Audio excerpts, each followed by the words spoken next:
maupun setiap kami yang mendengarkan, kami semua bersama-sama sepakat menjadi pelakunya Tuhan. Berbicaralah Tuhan. Ini doa kami di dalam nama Yesus. Amin. Dipersilakan duduk. Shalom Bapak Ibu, saudara-saudari sekasih, jemaat di CBC ya.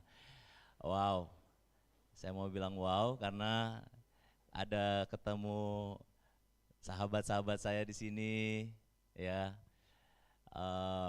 Mungkin ada beberapa yang, oh ini ternyata pendeta gitu.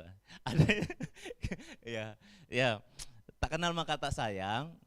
Sebelum memasuki pemberitaan, saya memperkenalkan diri. Nama saya Epikalius Situmeang. Ya, di lapangan orang panggil saya Coach Leo. Ya, tapi kalau di gereja orang tahu saya pendeta. Ya, tapi tolong tetap panggil Coach Leo aja ya. Ya, kadang kalau bilang pendeta nanti ketahuan, lagi nyamar gitu ya. Ya, saya sangat merasa terhormat sekali dan mengapresiasi jemaat CBC yang memberikan waktu untuk menyampaikan kebenaran firman Tuhan hari ini. Ya, kita juga mau apresiasi Yobel dan tim musik, luar biasa. Tepuk tangan, apresiasi dong. Ya, saya menikmati sekali. Dan saya datang juga bersama istri, 3 anak saya, mama saya, adik saya, dan adik rohani saya ya. Nanti kita bisa lanjut ngobrol. Oke. Sebelumnya saya mau Bapak Ibu kanan kiri kasih salam wow dulu dong ya. Wow-nya gini nih, gini. Tahu ya? Ya. W, ini O, ini W. Jadi wow gitu ya. Oke, lihat kanan kiri bilang wow. Ya, hari Minggu, wonderful day, oke? Amin. This is wonderful Sunday, amin. Yes, wonderful Sunday. Karena kita menikmati Tuhan, amin. Ya, kita mau sambut firman Tuhan, kita bangkit berdiri, kita baca nats firman Tuhan hari ini terambil dari Mazmur pasal 100 ayat 1 sampai 5. Kita mau menyambut firman Tuhan dengan bangkit berdiri, kita baca bersama-sama, kita satu hati, kita baca dengan hikmat, 1, 2, 3. Pujilah Allah dalam bait-Nya, Mazmur untuk korban syukur. Bersorak-soraklah bagi Tuhan, hai seluruh bumi. Beribadalah kepada Tuhan dengan sukacita, datanglah ke hadapannya dengan sorak-sorai. Ketahuilah bahwa Tuhanlah Allah, Dialah yang menjadikan kita dan punyalah Dia kita, umatnya dan kawanan domba gembalaannya. Masuklah melalui pintu gerbangnya dengan nyanyian syukur, ke dalam pelatarannya dengan puji-pujian. Bersyukurlah kepadanya dan pujilah namanya. Sebab Tuhan itu baik, kasih setianya untuk selama-lamanya dan kesetiaannya tetap turun-temurun. Yang berbahagia adalah setiap kita milik kepunyaannya melakukan firman Tuhan. Amin. Dipersilakan duduk. Ya Bapak Ibu, Bang Jeffrey, Pastor Jeffrey titip tema hari ini, bersemangat dan bersukacita dalam Tuhan. Wah, saya lihat memang trennya bulan September ceria, ya. Saking cerianya, kembang apinya nggak mati-mati, asap di mana-mana, ya. Saya bingung. Ini Palembang atau di mana ini, saya bilang, gak bisa napas gitu ya. Tapi ya benar ya, tetap harus bersukacita dan bersemangat ini gitu ya. Saya waktu perjalanan ke Lampung, ini saya bayar tol, tapi kok ada bonus hadiahnya gitu. Ada wahana lewatin kepulan asap di tengah-tengah jalan tol itu. Jadi saya bilang, oh Tuhan, ya memang harus bersukacita gitu ya.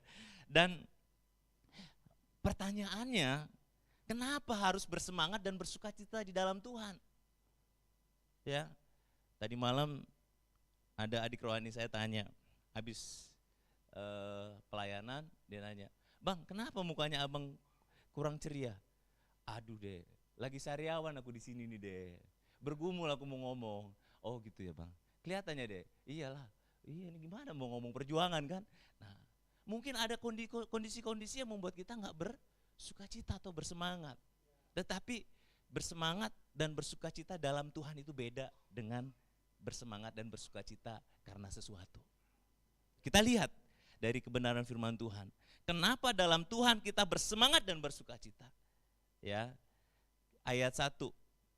Ya, ekspresi bersemangat dinyatakan dengan kata bersorak-sorai bagi Tuhan seluruh bumi. Ayat 2 di situ dikatakan datang di hadapan Tuhan dengan sorak-sorai. Bersemangat ini maksudnya wah, sorak-sorai.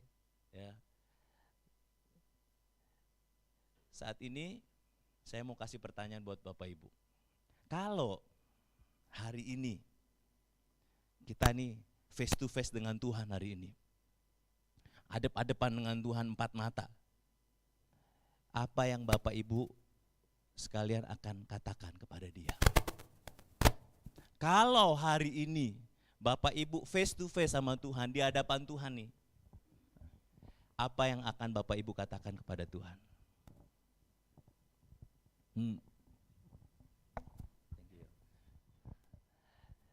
Kira-kira saya sering bertanya tentang pertanyaan ini, ada yang jawab. Ya, kemarin ada retreat, jawabannya bingung mau ngomong apa. Ada yang jawab nervous. Ada yang jawab, iya, gue kenal kagak ya, gitu ya. Nah, ini yang bahaya nih buat kita semua. Pemazmur mengatakan, ya, dia datang di hadapan Tuhan dengan sorak-sorai. Kenapa bersorak-sorak?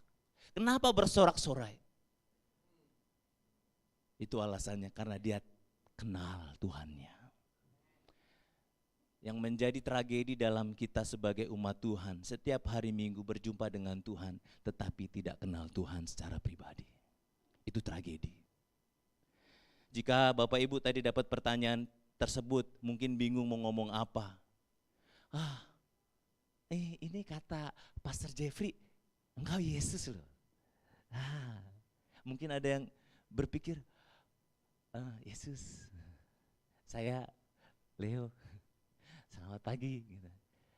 Mungkin ada ketemu Yesus face to face, bingung. Bapak Ibu, jika kau kenal Tuhan, seperti pemazmur mengatakan bahwa Tuhanlah yang berdaulat atas umatnya, di ayat 3 di situ dikatakan yang menjadikan umatnya, sang pemilik umatnya. Dialah Tuhan kita. Dialah gembala agung yang maha baik. Kalau ketemu dia pasti kita bersorak-sorak karena kenal.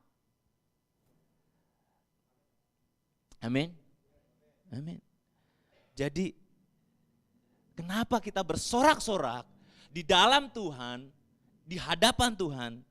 Karena kita bukan sekedar tahu. Di sini know ini maksudnya kenal, ya, mengenal siapa Tuhan. Yakin dengan siapa Tuhan itu. Punya keyakinan, menaruh keyakinan kepada Tuhan. Di ayat 3 Bapak Ibu bisa perhatikan. Ketahuilah bahwa Tuhanlah Allah. Maksudnya yang menciptakan, yang berdaulat atas umatnya. Ya, Tuhanlah Yahweh.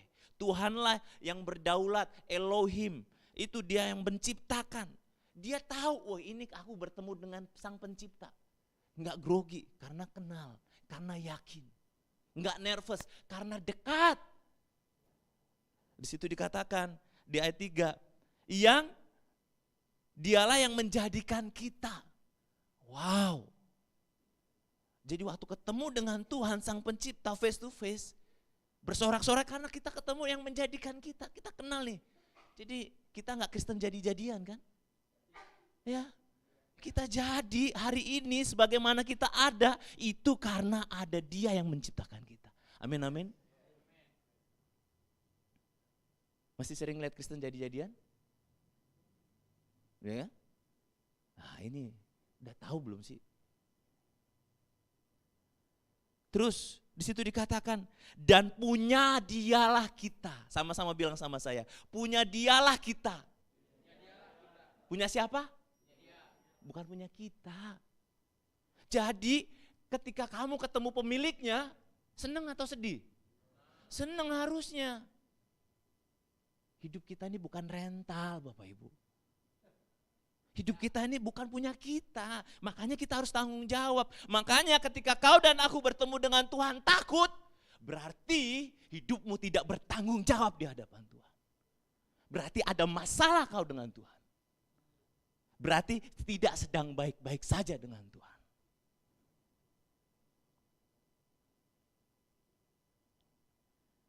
Dialah Tuhan kita, kita umatnya. Kita tahu posisi kita. Amin.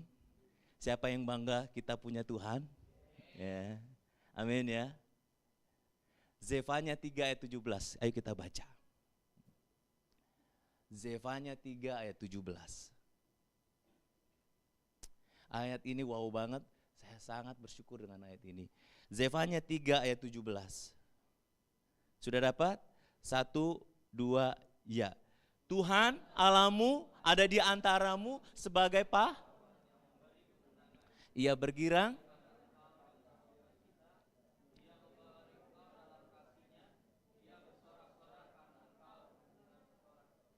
Wow, ini Tuhan sang pemilik kita waktu ngelihat kita, kau dan aku seperti ini. Wow, aku bergirang. Tuhan waktu ketemu kita tuh bergirang. Bukan kita doang yang disuruh datang ke hadapannya bersorak-sorai. Dia waktu ketemu kita, dia bergirang Bapak Ibu. Waktu orang lihat saya mungkin, Leo lagi. Pasti dia nih. Ada pasti orang begitu kan? Iya kan? Tapi Tuhan ngelihat keberdosaan kita, perbuatan kita, kelakuannya dan wataknya itu, dia tetap bergirang. Ngeri kan punya Tuhan yang begini kan? Dahsyat kan? Wow kan? Dia bergirang, gak nunggu bulan September ceria. Tiap hari dia ketemu, kita bergirang. Nah kita ketemu dia bergirang, kita gak bergirang kan sedih kita. Tragedi itu. Amin. Ironis kan? Wow. Makanya kita harus bergirang, bersorak-sorai dalam Tuhan. Karena dia terlebih dahulu bersorak-sorai. Lihat kau dan aku. Amin, amin, amin. Coba lihat kanan kirinya. Coba senyumnya, bagaimana Tuhan lihat kita tuh. Tunjukin tuh, aduh. Kalau susah senyum, melihat orang sebelah kanan kiri kita, pandang Tuhan Yesus dulu. Yesus. Baru lihat orang itu. Iya, supaya hilang nih, larut itu. Amin. Ya. Di sini dikatakan lagi bahwa dialah gembala kawanan domba. Kita ini dibilang dombanya. Wow, Bapak Ibu, coba bilang saya domba Kristus. Bangga enggak? Ya. Bapak Ibu, domba itu binatang yang paling rentan. Ya. Buka mata aja dia udah minus 10, Bapak Ibu. Beneran. Udah minus dia. Dia enggak tahu mau kemana, dia cuma dengerin aja arahannya. Kalau kita enggak ikutin, enggak mandang di hadapan gembala kita, lewat kita jadi domba. Ya. Jadi betapa kita bersyukur, bersorak-sorai karena punya Tuhan. Apakah Bapak Ibu punya keyakinan seperti pemazmur? Amin. Siapa yang percaya bahwa Yesus Tuhan? Sekarang saya mau tanya, siapa yang sudah mempercayakan hidupnya kepada Tuhan? Itu beda ya, percaya sama Tuhan, tapi mempercayakan itu nanti dulu bro. Kalau yang ini gua gitu ya. Harus, kudu, mesti wajib, karena dia pemilik kita. Cara Anda memandang Tuhan akan mempengaruhi keyakinan Anda kepada Tuhan. Cara Anda meyakini Tuhan akan mempengaruhi hubungan pribadi Anda kepada Tuhan. Seperti apa engkau terhubung dengan Dia? Apakah engkau mau dekat atau mau mumpung ada kesempatan, aku manfaatkan Tuhan? Atau apakah Anda menjadikan Tuhan, Yesus adalah Tuhan? Itu kembali kepada cara Anda memandang kepada Tuhan. Bagaimana Anda bersemangat di dalam Tuhan, itu tergantung dari cara Anda memandang siapa Tuhanmu.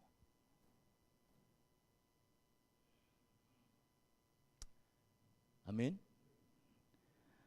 Saya 7 tahun di Bali. Suatu saat saya menginap di kepala desa, kalau orang Bali bilangnya Perbekel, sebuah desa yang khusus Bali asli, Bali Age. Ya, Bali Age ini beda dengan Bali pada umumnya. Dia ini sulit ditaklukkan. Dia punya sistem kepercayaan yang sedikit berbeda. Mayatnya tidak dibakar tapi ditaruh di bawah pohon. Namanya daerah Terunyan. Dan nggak sembarangan orang bisa masuk ke situ. Bahkan orang Bali pada umumnya aja takut kalau ke daerah situ. Karena tempat mereka itu dijadikan sebagai tempat wisata spiritual. Kalau orang-orang mau dapetin kekuatan, dukun-dukun itu datangnya ke situ. Nah, itu desa wisata tapi terkenal sangat kotor sekali. Jadi Tuhan ngasih hati sama saya untuk adopsi suku itu, dan setiap minggu ke sana. Perjalanan 4-5 jam. Bapak Ibu, saya memutuskan untuk nginep. Jadi perbekalnya nanya, Coach, panggilnya Coach ya, karena tahunya saya pelatih bola. Coach, kenapa kok nggak takut ya? Datang di sini nginep, nggak takut loh. Itu loh, orang-orang yang mau kesini aja nggak berani nginep.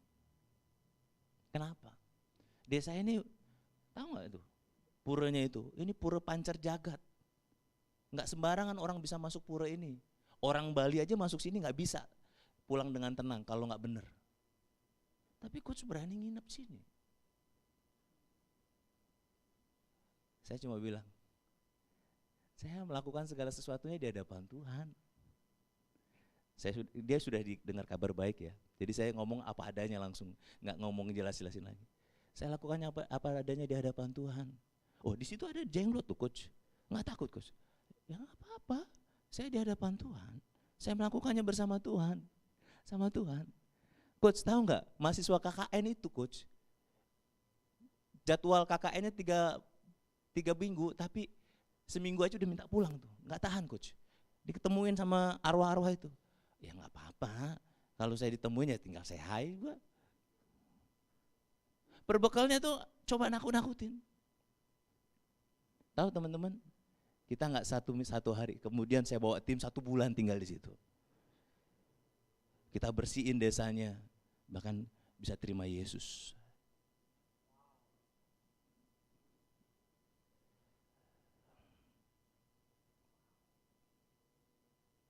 Engkau punya Tuhan yang besar. Amin. Apakah engkau sudah memandangnya seperti itu? Atau itu menjadi sebuah lagu saja di hari Minggu? Ayo, cara Anda memandang Tuhan akan mempengaruhi cara Anda hidup. Meskipun ada yang coba lawan kita, tapi kita punya backingan lebih gede lagi. Kita hidup sama Tuhan. Amin, amin. Yes, itulah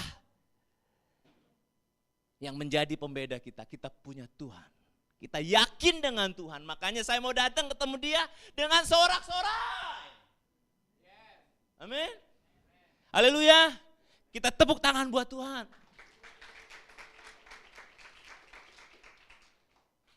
Amin. Pertanyaannya, bagaimana kau dan aku bersemangat dan juga bersuka cita? Karena banyak orang Kristen, banyak pelayan Tuhan bersemangat melayani Tuhan, tapi burn out. Seperti saya, tapi stres. Lihat jiwa-jiwa datang sama Tuhan bersemangat. Tapi waktu pulang ke rumah, berantakan rumah tangganya. Sederhana. Caranya kita baca di ayat yang keempat. Kita baca sama-sama. 1, 2, ya. Masuklah melalui pintu gerbangnya dengan nyanyian syukur. Ke dalam pelatarannya dengan puji-pujian. Bersyukurlah kepadanya dan pujilah namanya. Cara yang terbaik agar semangatmu itu imbang dengan sukacita adalah engkau membuka gerbang hatimu kepada Tuhan. Supaya kita nggak hanya jadi Kristen yang bersemangat tanpa Kristen yang bersuka cita. Ya. Kalau kita bersemangat dalam Tuhan karena Tuhan, pasti kita juga bersuka cita karena Tuhan. Pertama caranya, kita harus memahami bahwa hati kita ini milik Kristus. Amin. Hati ini adalah bait kudusnya Tuhan. Amin. Bait ini maksudnya apa? Surga dan bumi ketemu di hati ini. Gerbangnya di sini. Kerajaan Tuhan di bumi dinyatakan dimulai di sini. Inilah gerbangnya. Makanya dikatakan masuklah ke dalam gerbangnya. Maksudnya apa? Ini dibuka. Biar benar-benar kita ketemu dengan Dia yang bertahta di hati kita. Kalau selama ini engkau kunciin Yesus, engkau gembok Yesus, engkau isolasi Yesus, engkau tidak aktivasikan Yesus, engkau akan menjadi Kristen yang tragis. Cara yang terbaik untuk bersuka cita dalam Tuhan, engkau buka gerbangmu sebesar-besarnya, biar Raja kemuliaan itu datang memerintah kita, mengubahkan kita. Amin. Siapa yang dari lahir sudah Kristen? Ya. Coba, ada orang bilang kan, dia rajin, dia senyum, dia bersuka cita, dia bersemangat. Pasti ada yang bilang, dia pasti baru Kristen nih. Ya kan? Baru bertobat dia nih, makanya dia senyum, suka cita. Lah, kita yang sudah lama kenal Tuhan dari lahir, harusnya bagaimana? Hey coach, wah gitu dong, iya enggak? Bukan karena kita baru bertobat kita seperti itu kan? Tapi karena setiap hari hidup kita adalah pertobatan dengan Tuhan. Amin. Setiap hari perjumpaan kita dengan Tuhan. Setiap hari adalah sorak-sorai kita dengan Tuhan. Amin. Yes. Setiap kita dalam milik kepunyaan Yesus, sebagai miliknya kita tidak dapat berbuat sesuka hati lagi.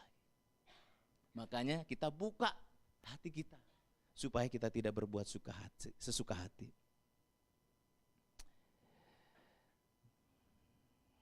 Amin.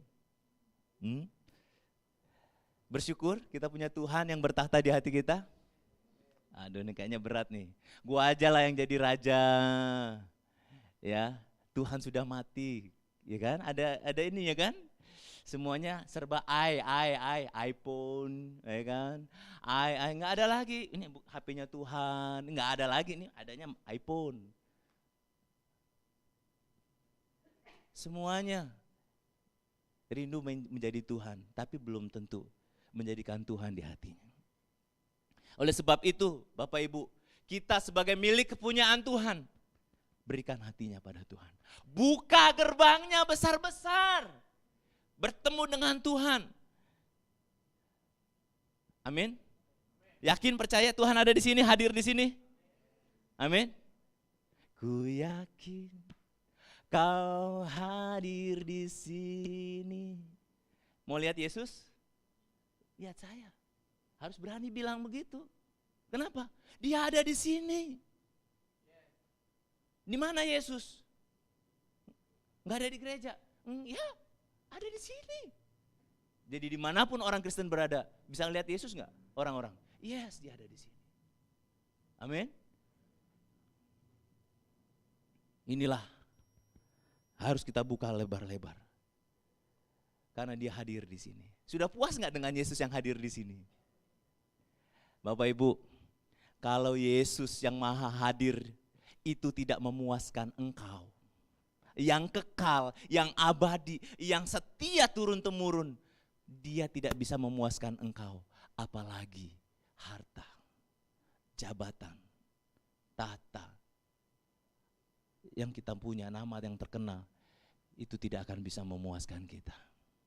Kalau yang kekal tidak bisa memuaskan kau dan aku sebagai umatnya, tidak bisa membuat engkau bersorak-sorai, tidak bisa membuat engkau bersuka cita, kau dan aku tragedi, Bapak. Karena semuanya itu fana.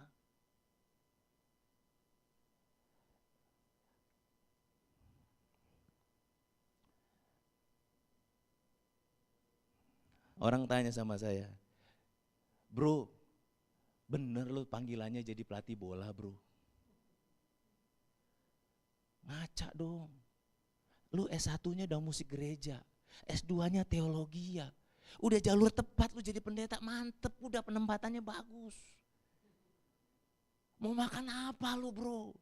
Iya juga ya. Lu makan apa ya? Makan nasi lah aku lah. Emang bola gak bisa dimakan kan? Iya. Gak ada duitnya di bola itu. Bener, aku udah coba buka bola, gak ada duitnya juga. Iya kan? Sesat lo. Wah, kalau sesat doain saya lah. Itu awal-awal saya nangkep panggilannya Tuhan. Apa yang terjadi Bapak Ibu? Hari ini saya masih hidup, anaknya 3, dan tetap bersuka cita. Bapak Ibu, saya nangis Bapak Ibu waktu pertama kali jadi pelatih bola. Ini clear, saya dapat penglihatan saya jadi pelatih bola ke stadion-stadion. Waktu datang pelatih bola itu hari Minggu Bapak Ibu. Hari Minggu jam 7 pagi di lapangan bola. Saya nangis sama Tuhan. Tuhan, ini gak kudus Tuhan.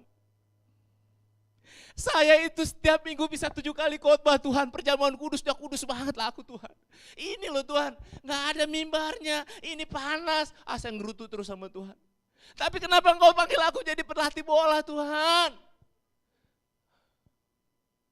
Benar gak sih Tuhan, teman-temanku aja mempertanyakan panggilanku. Saya nangis di hadapan Tuhan Bapak Ibu. Saya gak bisa nyanyi. Di lapangan bola sebelah bandara Gusti Ngurah Rai. Wush, bandara yang paling sibuk. Saya cuma nangis sama Tuhan. Apa kata Tuhan? Nah, gembalakan domba-dombaku. Kasih makan.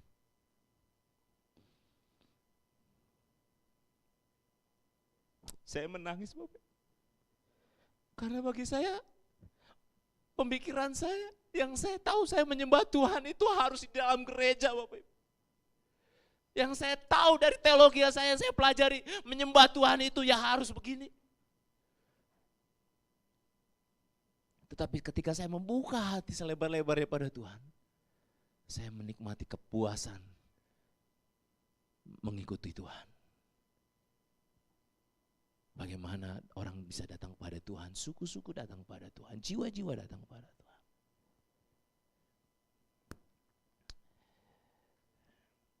Bagaimana penyembahanmu dengan Tuhan, ibadahmu dengan Tuhan.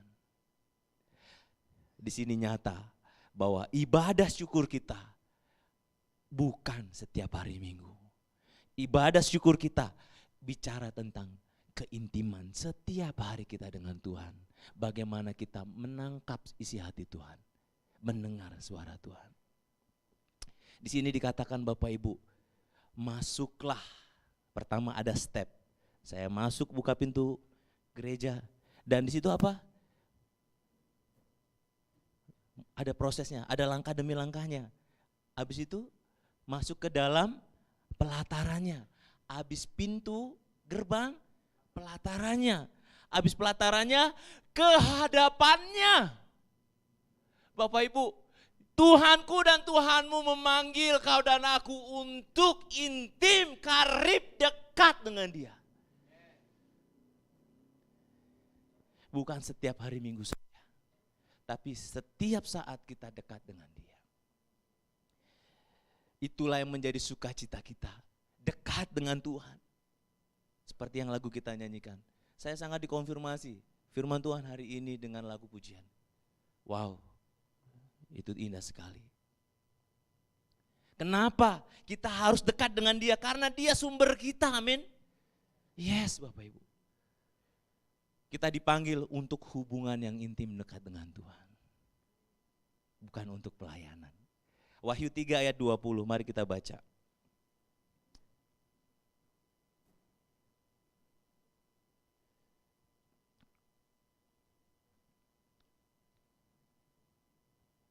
Sudah dapat?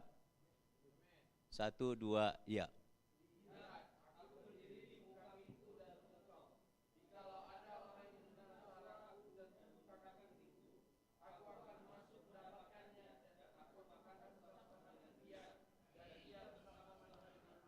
Yesus ngetok pintu, ini biasa saya pakai untuk penginjilan Bapak Ibu. Tapi waktu saya baca bener-bener, ini bukan untuk penginjilan. Ini untuk jemaat di Laodikia, jemaatnya Tuhan, gereja Tuhan. Yang terkenal rajin melayani, yang terkenal rajin memberikan persembahan, yang terkenal rajin menolong. Tetapi di sini dikatakan, jemaat ini Yesus tidak ada di dalam persekutuan itu. Yesus lagi ngetok. Apa yang Yesus mau lakukan? Dia mau masuk. Waktu masuk apa yang Yesus mau katakan? Mau lakukan? Hah? Makan. Sama-sama bilang sama saya, makan. Bukan pelayanan. Kita kegeeran. Tuhan bisa kali pelayanan tanpa kita, orang Dia maha kuasa kok.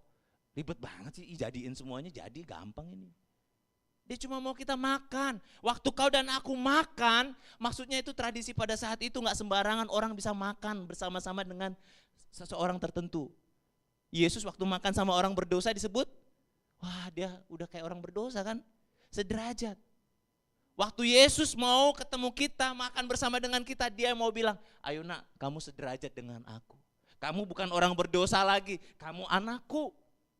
Kamu bukan anak setan lagi, bukan iblis lagi yang di dalam, kamu milikku. Dia mau seperti itu dan makan, waktu makan apa yang terjadi? Saya masih ingat saya makan sama Bang Eneko Alfian, makan pizza di rumahnya dia itu. Wah, lantai 3, ngobrol ada Nokris ini. Masih ingat, disitulah kita ngobrol.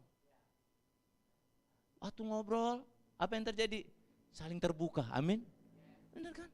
Nah kita dengan Tuhan, setiap saat, Dia undang kita, ayo nak.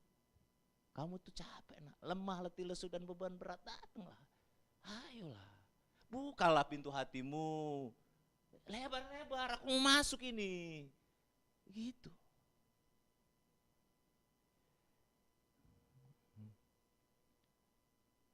Amin. Ya, Bapak Ibu, ini harus kita aktivasi, kita harus latih. Semangat ini harus kita latih. Ya, saya akan tutup dengan beberapa checklist pertanyaan. Mungkin beberapa teman sudah tahu, karena ini rahasia saya, yang bukan rahasia lagi. Ya, next, yang ini warna hijau. Nah, Bapak Ibu, cara saya mengaktifasi Tuhan di dalam diri saya adalah dengan membangun komunikasi. Siapa yang percaya di sini Yesus ini menyertai kita 24 jam, Immanuel? Yes. Saya mau tanya, siapa yang di sini sudah menyertai Yesus 24 jam, Immanuel? Belum ada kan? Ya. Itu tragedinya buat kita. Nah, kita mau latih, mau aktivasi itu. Yuk, tinggal jawab ya atau tidak aja. Ya, ini sebagai refleksi buat kita. Ya. Pertanyaan pertama, kita baca sama-sama. 1, 2, ya.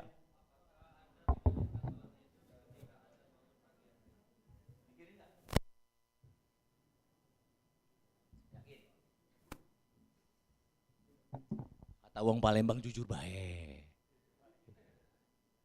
Ya. Kalau saya awal-awal waktu jadi pendeta enggak, saya mikirin skor bola, ya kan, pelatih bola kan. Waduh, saya tidak. Next, apakah Nomor dua, sorry. 1, 2 ya. Apakah Anda memikirkan Tuhan ketika Anda sarapan pagi, makan siang, makan malam?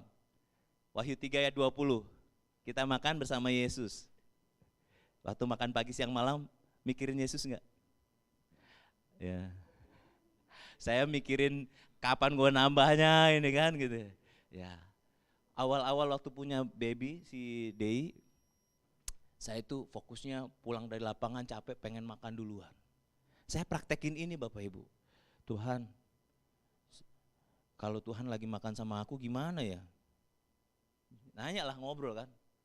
Terus Tuhan tuh nyeletuk di hati saya. Leo, kalau kamu lapar berarti anak istri kamu lebih lapar. Mateng saya.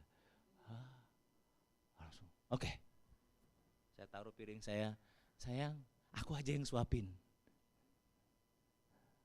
Bapak Ibu, istri saya juga kaget. Hah? Oke. Lama-lama saya melihat diri saya yang berubah Bapak Ibu. Saya nggak mikirin lauk lagi. Ya, makanya saya dikenal sebagai pendeta yang kurang berkat ini Bapak Ibu. Karena kalau ketemu teman-teman pendeta, saya yang paling langsing. Mereka bilang, bro lo kurus amat, lo kayak nggak diberkati kau. Iya. Mau ngomong apa saya kan? Nggak main fisik sih ya. Cuma ya saya waktu dibilang gitu ya saya terima aja. Ya, no comment, ya kan. Nomor 3, apakah Anda memikirkan Tuhan sebelum memulai pekerjaan Anda? Mikirin Tuhan nggak sebelum memulai pekerjaan? Yakin. Tuhan, aku harus tembus hari ini omsetnya. Ayo sertai aku. Nggak dipikirin Tuhan, yang dipikirin omsetku kan. Walaupun nggak mikirin Tuhan kan. Jujur baik, iya kan? Ya. Nomor 4, next. Apakah Anda saat teduh hari ini? Waktu ketemu dengan Tuhan, siapa yang banyak bicara? Kita atau Tuhan? Terus terang aja, kita. Tuhan, ini doaku Tuhan. Oh ini Tuhan. Banyak listnya. Amin. Giliran Tuhan mau ngomong, amin. Dia tinggalin. Yesus baru mau ngomong. Ya, dia udah tinggal pergi. Kayak gitu kan? Gitu kan? Coba firman Tuhan ini kita dengerin. Next, pertanyaan nomor 5. Apakah Anda mengingat pesan saat teduh Anda hari ini dan mematuhinya? Bapak Ibu, saya mau ngaku dosa di sini Bapak Ibu. Saya dulu kerjaannya ngirim saat teduh buat orang-orang yang saya pimpin. Tujuannya apa? Ya biar mereka saat teduh, saya enggak. Karena tugas pemimpin. Kenyataan. Dan saya juga lupa saat teduhnya. Kenapa? Ya buat orang lain. Saya sampaikan firman Tuhan ini Bapak Ibu. Saya sampaikan untuk diri saya. Makanya saya menangis sama Tuhan tadi malam. Saya bilang sama Tuhan, Tuhan, aku terus terang Tuhan. Gimana firman-Mu ini Tuhan? Aku bersemangat yang seperti apa Tuhan? Aku gak ada hal-hal yang menyenangkan hari-hari ini Tuhan. Berat hari-hariku Tuhan. Tapi Tuhan bilang, aku sama kamu Leo. Itu the best thing.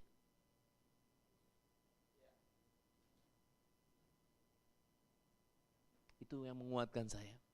Itu yang saya ingat dan saya bagikan setiap hari kepada orang-orang yang saya kasihi. Next. Nomor 6. Apakah Anda bertanya, apa yang harus saya lakukan kepada Tuhan hari ini? Pernah gak nanya, Tuhan mau apa? Waktu ketemu Coach Alfian, Bang Perlindungan ya, ditanya, ya kan? Saya juga, kita juga kalau ketemu Tuhan, nanya dah, udah nanya belum? Tuhan mau apa? Pernah gak nanya? Kita kan yang datang sama Tuhan banyak maunya kan?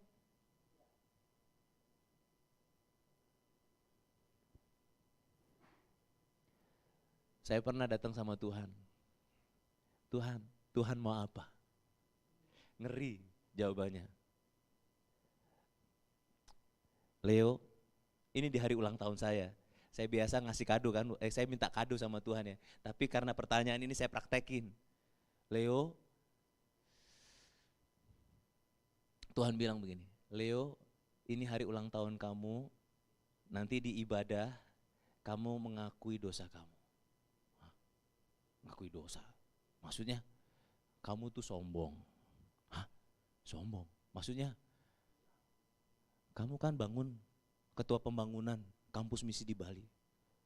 Ya, kamu di depan terus, kamu laporan terus, kamu jelasin semua terus, kamu ini. Kamu ingat gak? Kamu sudah mencuri kemuliaanku. Itu hari ulang tahun saya beberapa tahun lalu. Dan saya suruh ngakuin kepada orang yang saya pimpin. Halo, pemimpinmu nih loh, sombong, berdosa gitu. Berani gak? Saya datang ke depan, sambil gemeter. Habis posisi begini saya datang. Teman-teman, saya mau mengaku dosa. Semua langsung diam. Kayaknya ada yang berani ngaku dosa ini kan. Ya, saya berdosa, saya sudah sombong, saya sudah mencuri kemuliaan Tuhan. Saya merasa bangga karena saya yang bangun pembangunan sebagai ketua pembangunan. Saya mengambil tempatnya Tuhan. Teman-teman, Bapak Ibu, apa yang terjadi? Dari pertobatan saya, itu langsung terjadi gerakan pertobatan yang lain. Banyak yang ke depan ngaku dosa semua. Saya juga mau ngaku dosa, saya juga nggak. Semuanya ada ngaku dosa. Itulah ketika kita berjumpa dengan Tuhan, dengan sorak-sorai. Karena satu orang bertobat, seluruh surga bersorak-sorai.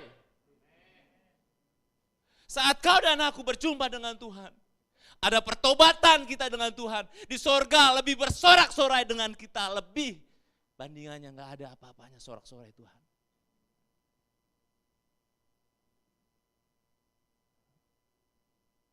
Makanya saya datang sama Tuhan apa adanya langsung. Tuhan aku sedih, Tuhan aku senang, apa adanya. Next, nomor 7. Sama-sama, 1, 2 ya. Apakah Anda memanggil nama Tuhan Yesus hari ini? Udah manggil nama Yesus hari ini? Sudah ya di gereja ya. Jangan sampai dinyatakan COVID baru Yesus. Aduh, dinyatakan asma gara-gara asap. Aduh. Panggil Yesus kapanpun. Ya. Hardi. Nah, Hardi lihat saya lihat Hardi. Mardi, sorry, aduh. Oke. No Chris. Mana No Chris? No Chris. Nah, No Chris nongol tuh. Iya kan? Bapak Ibu, waktu saya panggil nama No Chris, Mardi, dia nengok. Apalagi kita manggil Yesus. Yesus, dia langsung. Apa nak? Ada apa nak? Langsung begitu. Jadi kita tuh udah di hadapan Tuhan. Amin. Next. 8. 1, 2 ya. Apakah Anda memikirkan Tuhan ketika bertemu dengan orang lain? Waktu ketemu orang lain mikirin Tuhan enggak? Saya ketemu Bapak Ibu saya mikirin Tuhan loh. Ketemu tukang parkir, waktu saya buka rumah, tukang parkirnya minta saya uang parkir. Bah, saya kaget nih, uang Palembang nih. Begini ya. Di ruko sendiri saya suruh bayar parkir. Wah. Bah, aku bilang, dia enggak tahu saya. Wah, ini orang Batak ini, bisa ini. Ya kan? Dia enggak peduli. Pokoknya saya tinggal di sini yang punya saya sewa ruko ini. Ini memang harus bayar parkir. Bah, kamu bilang harus, aku pun harus lah. Tapi gara-gara mempraktekkan ini saya langsung mikirin Yesus kan. Udah mau bunuh-bunuhan, udah gini tanganku, ya kan? Ketemu tukang parkir yang lagi gitu kan, rumah-rumah sendiri, langsung mikirin Yesus. Apakah Anda memikirkan Yesus ketika ketemu orang lain? Nah ini orang lain nih tukang parkir nih. Oke. Tuhan mau ngomong apa kalau ketemu tukang parkir model begini? Tahu gak di hati saya Tuhan bicara apa? Katanya mau bayar harga 1 jiwa, kamu mau? Lah ini cuma bayar 2.000 aja kayak susah banget. Enggak dong, Aku gengsi nih orang Batak ini, kan gitu. Tapi Tuhan bilang apa? Bayar. Oke, karena saya ada warung kopi kan, ada nanti di Cafe With You datang ya. Wah, sekalian promosi. Sorry ya gue promosi. Saya ambil kopi di dalam kan. Saya bayar parkir sambil kasih kopi. Bro, minum kopi dulu. Nih kayaknya gue belum ngopi nih. Gara-gara itu jadi teman baik. Dan saat ini dia udah gak jadi tukang parkir lagi. Udah pergi. Tapi saya bersyukur saya sudah sempat memberitakan kasih Tuhan. Bapak Ibu beda. Kalau kita benar-benar mengaktifasi baitnya ini. Gerbangnya ini kita buka, kita benar-benar taruh dia sebagai raja, kita di hadapan dia setiap hari. Amin, amin, amin. Mari kita bangkit berdiri. Nanti ada pertanyaan ini saya akan kirim kalau Bapak Ibu mau. Dan saya setiap hari lakukan ini. Tadi saya tanya, abang katanya bebas berapa jam? Jadi saya mau 2 jam. Enggak ya, kita bangkit berdiri, kita mau tutup waktu ini.